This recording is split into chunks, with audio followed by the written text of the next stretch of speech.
It's time for another WrestlePlanet news update, as Finn Balor discusses the return of the Demon King, could Renee Young be heading to All Elite Wrestling, and AEW have offered a contract to a WWE star. All that and more coming up in today's video, but first, let's take a look at this week's ratings for AEW Dynamite and WWE Monday Night Raw. We don't have these SmackDown ratings just yet as the show is being held tonight, so we'll just be focusing on the two shows. So let's start with Raw, as the show was up slightly from last week, going from 1.814 million to 1.821 million average viewers. They also saw a slight increase in the key demo, jumping up from 0.49 to a 0.51. This represents roughly 657,000 viewers between the age of 18 to 49. Despite going up against the Olympic Games, Raw was up 6.2% overall from the same week last year.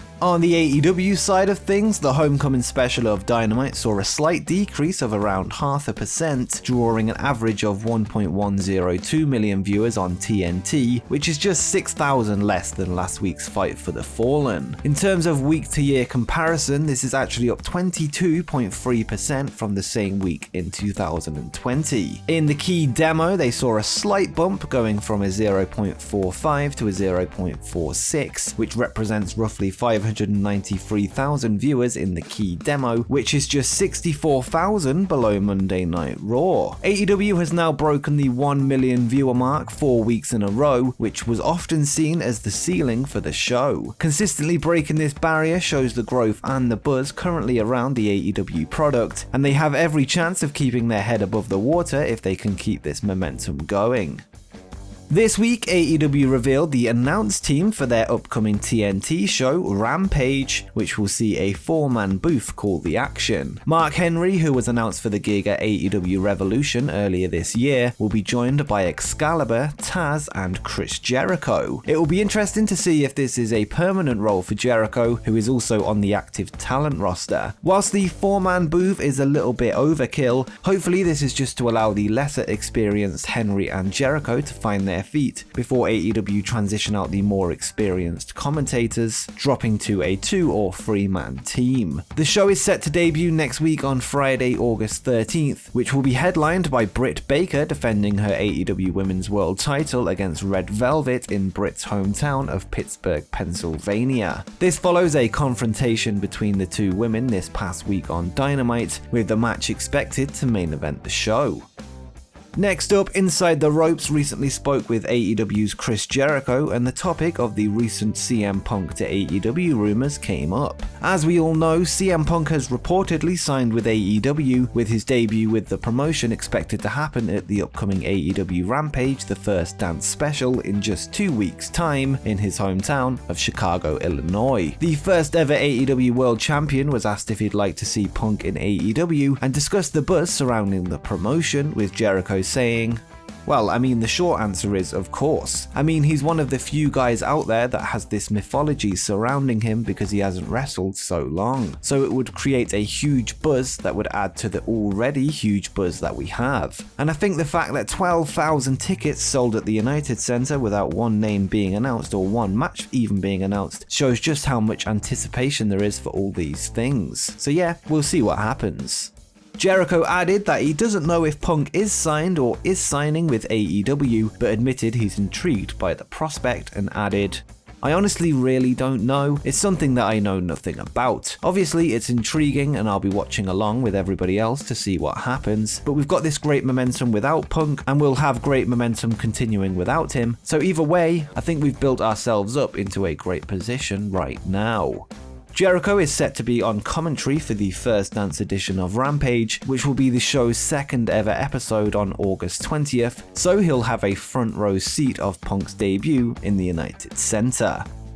At the end of this week's AEW Dynamite homecoming show, Cody Rhodes teased his retirement from wrestling. Cody was set to leave his boots in the middle of the ring, which is traditionally how wrestlers retire, before he was attacked by Malakai Black with a crutch, who had just pinned Cody minutes earlier. The live broadcast finished with Rhodes laying on the canvas with Black stood over him. We now know what happened after the show went off the air thanks to fan footage posted to Twitter. What we didn't see was Cody taking off his other boot when he got up, which he left in the middle of the ring before going down on all fours to kiss the ring mat. He then left the arena with his brother Dustin to loud cheers from the crowd. Cody is scheduled to film the second season of the Go Big Show, which is a TBS talent show that Rhodes is a judge for. Whilst Cody appears to have retired, he is expected to return to AEW once he's done filming the latest series of the talent show. Before the first season was filmed last year, Cody was written off of television following a quick loss to Brody Lee before he was taken out in a stretcher. This segment with Malakai Black seems to mirror this angle, although with slight alterations. Last time, Cody returned after roughly 1 month, so we can perhaps expect him back in time for All Out, which will be held on September 5th. And quickly, just before we continue, make sure you scroll down and drop a like and subscribe with notifications turned on so you don't miss any upcoming wrestling content as we head towards 20,000 subscribers. But now that you've done that, let's get on with the rest of the video. Former WWE Universal Champion Finn Balor recently appeared in an interview with WWE Germany and discussed if his Demon King persona will ever return to our screens. The Demon is Balor's alter ego, which sees him don full body paint, which helps him channel a more vicious mindset and is used for his biggest matches. Regarding the return of the Demon, this is what Finn had to say. Yeah, obviously I feel like the Demon definitely has a future, but right now I'm very focused on the Prince and this current invention of the character and the direction that we're going in, but I'm sure we'll get back to the Demon at some stage. Whilst the return of the Demon would be cool, in the end it was watered down, and I think it's something that WWE haven't booked particularly well. The superior nature of the persona often leads to regular Balor being booked weak before bringing the Demon out to avenge his losses. If it's gonna return, Finn needs to be booked well without it before the Demon is brought in to take him to that extra level, be it for a big title match or a deeply personal one. What it can't be used as is an excuse to have Balor lose all the time without it. Renee Paquette recently appeared on the Wrestling Inc. Daily podcast and spoke of her time in WWE as well as her future in professional wrestling. Renee revealed that her non-compete clause with her former employer is nearly up, which has prevented her from working for another wrestling company. She went on to discuss a potential move to AEW, and while she said that her career is not married to her husband Jon Moxley's career, she is open to the possibility and said, "Looking at AEW, I think there are endless opportunities of other things I could be doing over there if that was something that came up down the line. I've honestly not put much thought into it. That's interesting to be like, oh wait, I can do wrestling things again. That's just been off the table for me for so long."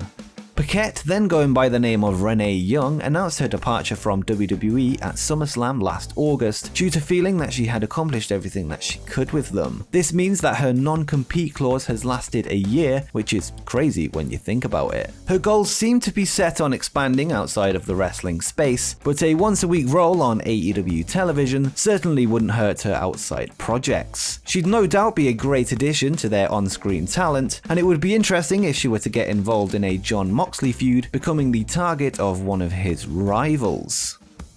And finally, we have a huge update regarding the ongoing Adam Cole situation, whose contract with WWE is set to expire after NXT TakeOver 36. Cole's deal originally expired in July, which caught WWE by surprise before he was offered a short-term extension to see him through to SummerSlam weekend. We now have a report from Dave Meltzer, who revealed in the Wrestling Observer newsletter that AEW have in fact offered him a contract to rival WWE's negotiations. This is what Dave had to say. AEW really does look like the better fit, really more than for most in this position. As a free agent, he would be able to start whenever he would want to if he decided to leave, as there's not non-compete clauses for contract expirations. Those close to the situation have said that he is negotiating a new deal with NXT, but that AEW have made an offer as well, and he has not agreed to either offer as of this week. Cole has been stuck in NXT ever since his arrival in WWE, which was over 4 years ago at this point. Whilst he achieved a lot of success in the black and gold brand, there's not much more he can do in NXT outside of a cruiserweight title run, as he's won every other belt on the brand. Unless WWE offer him a role on the main roster, he may well be tempted to accept AEW's offer, who will no doubt have big plans for him going forward. Not only that, but he'll be linking up with old friends in the Elite, as well as his girlfriend Britt Baker. With WWE looking to slim down their talent budget, don't be surprised if they pass on trying to outbid AEW, with Vince McMahon and WWE President Nick Khan unlikely to want to offer him a substantial raise, especially if he's only staying in NXT. And before you go, why not check out my video where I discuss 5 ways that AEW could book the debut of CM Punk.